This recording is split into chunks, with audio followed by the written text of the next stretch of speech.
طائف تشریف لے گئے، آپ سنتے رہتے ہیں کہ انہوں نے پتھر برسائے حضور علیہ الصلوۃ والسلام پر، رسول اللہ صلی اللہ علیہ وسلم پر اتنے پتھر برسائے گئے کہ آپ کا جسم مبارک لہو لہان ہو گیا، آپ کی نالین شریف کے اندر خون اکٹھا ہو گیا، آپ کی پنڈلیاں خون سے بھر گئی اور ان کا جو خون تھا وہ نچڑ کے آپ کی نالین شریف میں جمع ہو گیا، لیکن رسول اللہ صلی اللہ علیہ وسلم کے پائے استقامت میں لغزش نہیں آئی، حضور علیہ الصلوۃ والسلام کے پائے ثبات میں کوئی جنبش نہیں آئی، آپ پتھر کھاتے رہے ہیں اور حق کا کلمہ سناتے رہے ہیں۔ اس سے بڑی بہادری کیا ہو سکتی ہے؟ خود حضور علیہ الصلوۃ والسلام نے 18 جنگوں میں شرکت فرمائی، کتنی؟ 18 غزوات میں خود رسول اللہ صلی اللہ علیہ وسلم بنفس نفیس تشریف فرما ہوئے، جن میں سے سب سے پہلا غزوہ بدر ہے اور سب سے آخری غزوہ تبوک ہے۔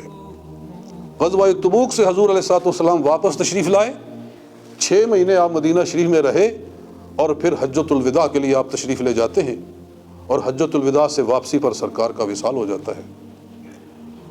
تو یہ جو آپ کا زندگی کا حصہ ہے، پیریڈ آف لائف ہے آپ کا مدینہ شریف کا، یہ جہادی حصہ ہے۔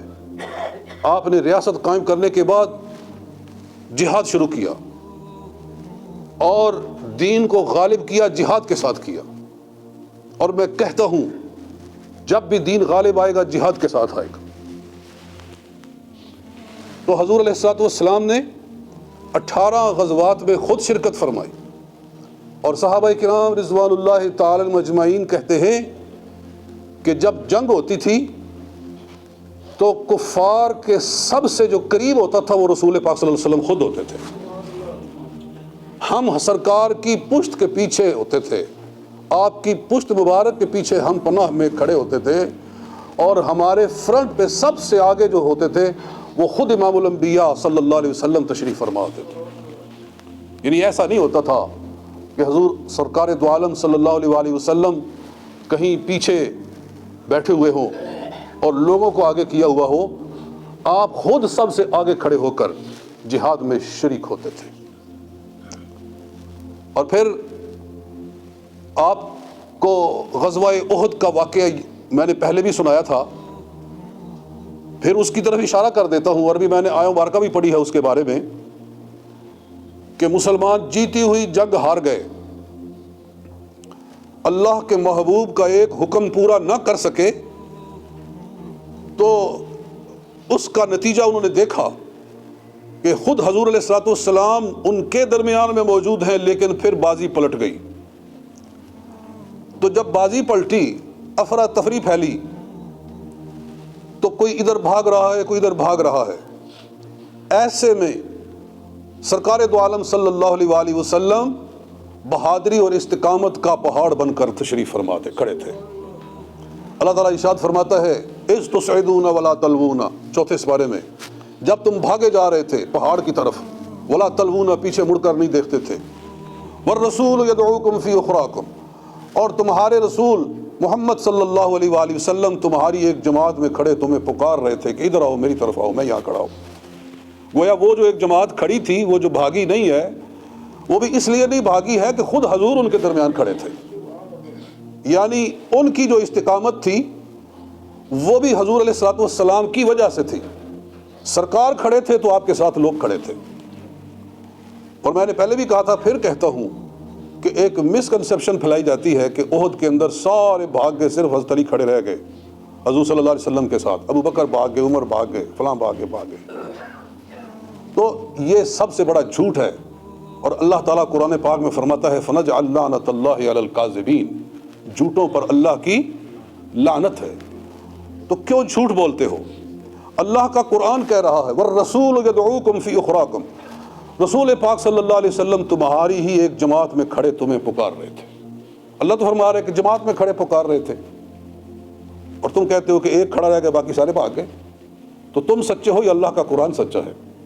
قرآن فرما رہا ہے۔ بہرحال رسول پاک صلی اللہ علیہ وسلم کے کھڑے رہنے کی یہ برکت ہوئی کہ جب آپ نے پکارا کہ میں ادھر ہوں، ادھر آؤ، تو جہاں جہاں تک آواز گئی لوگ پھر اکٹھے ہو گئے، پھر لشکر جمع ہو گیا، تھوڑی دیر کے لیے افراتفری ہوئی، اور ایسا جنگوں میں ہوتا رہتا ہے، حالات ادھر سے ادھر ہوتے رہتے ہیں، تھوڑی دیر کے لیے کچھ انتشار ہوا، پھر لوگ جمع ہو گئے۔ تو بہرحال احد کا واقعہ بھی بتاتا ہے کہ سرکار صلی اللہ علیہ وسلم نے کس طرح بہادری اور استقامت کا مظاہرہ فرمایا، اور یہی واقعہ پھر دوبارہ غزوہ حنین کے اندر بھی ہوا۔ غزوہ حنین کے اندر مسلمانوں کو اپنی کثرت کے اوپر ناز آ گیا کہ اتنا بڑا لشکر تو پہلے کبھی اکٹھا ہی نہیں ہوا تھا، کہ مکہ شریف جب فتح ہوا تو اس کے قریب جو دوسرا شہر تھا طائف والوں کو یہ فکر لاحق ہوئی کہ اب ہماری باری ہے، مکہ فتح کرنے کے بعد اب یہ ہمارا رخ کریں گے، تو قبل اس کے کہ ہمارا رخ کریں ہم حملہ کریں۔ انہوں نے لڑائی کا ارادہ بنایا۔ اللہ تعالیٰ نے رسول اللہ صلی اللہ علیہ وسلم کو آگاہی فرمائی کہ طائف کے لوگ حملہ کرنا چاہتے ہیں۔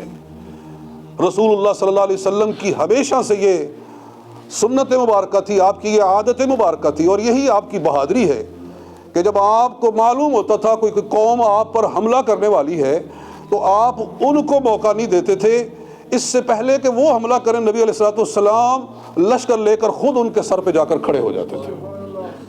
خیبر والوں نے ارادہ بنایا کہ ہم مدینہ پر حملہ کریں، تو ان کو موقع نہیں ملا کہ وہ حملہ کرے، رسول اللہ صلی اللہ علیہ وسلم ان کے سر پہ جا کر کھڑے تھے۔ غزوہ مریسی کے اندر بھی ایسا ہی ہوا، ہر جگہ آپ پہلے پہنچ جاتے تھے سوائے مکے والوں کے، کیونکہ مکہ میں اللہ کا گھر ہے، کعبہ شریف ہے۔ نبی اکرم صلی اللہ علیہ وسلم ان کے ساتھ یہ معاملہ نہیں کرتے تھے، ہمیشہ مکے والوں نے حملہ کیا۔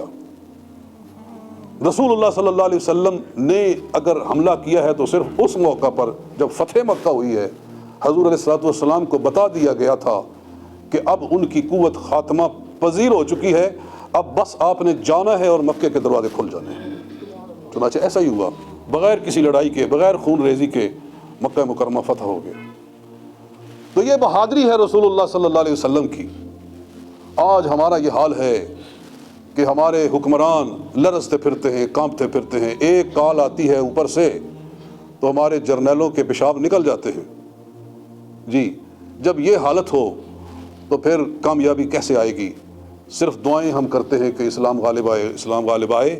اسلام کے لیے وہی رستہ، اسلام کے غلبہ کے لیے اختیار کرنا پڑے گا جو رسول پاک صلی اللہ علیہ وسلم نے اختیار فرمایا، اور حضور علیہ السلام نے جس طرح دین کو غالب کر کے دکھایا اسی طرح ہی غالب آ سکتا ہے۔